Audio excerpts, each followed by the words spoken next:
જેવો સિમેન્ટ વપરાયો બધો જ સિમેન્ટ થઈ ગયો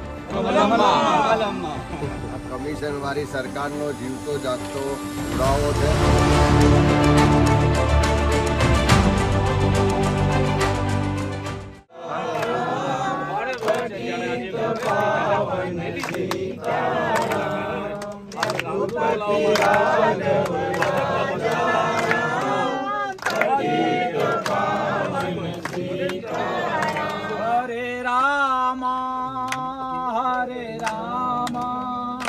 રામ